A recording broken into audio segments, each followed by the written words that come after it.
மகள் இருந்த வீடு. மகளே, நீ பிறந்து வளர்ந்த இந்த வீடு இப்போதும் முழுக்க முழுக்க உன்னுடையதாகவே இருக்கிறது. அம்மாவுடையதும் என்னுடையதுமான பொருள்கள் அனைத்தும் பெருகி குவிந்திருக்கும் உனது பொருள்களுக்கு அஞ்சி ஆங்காங்கே ஓரங்களில் கிடக்கின்றன. பிந்தைய உனது பருவகால பொருள்களாலும் புத்தகங்களாலும் மட்டுமின்றி முந்தைய உனது பாலியகால விளையாட்டு பொருள்களாலும் நீ இந்த வீட்டை ஆக்கிரமித்திருந்தாய்.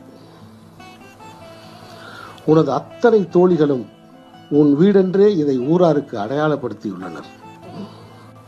நீ வீட்டில் வாழ்ந்த காலத்தில், ஐயா இப்ப நான் எங்க வீட்டில் தானே இருக்கேன், சினுங்களாக யாரிடமாவது சொல்வாய். எங்க வீட்டுக்கு வாயேன், வாஞ்சையோடு யாரையாவது அழைப்பாய். ஐயோ நேரமாச்சு, எங்க வீட்டுக்கு போகணும், எங்கிருந்தேனும் பதட்டமாக புறப்படுவாய். உன் பொருட்டு ஒலித்து அடங்கிய கெட்டி மேளத்துக்கு பிறகு மாமியார் வீட்டிலிருந்து இப்ப எங்க அம்மா வீட்டுக்கு வந்திருக்கேன் என்று யாரிடமோ சொல்லிக் கொண்டிருக்கிறாய், உனக்கென்று ஒரு வீடற்றவளாக.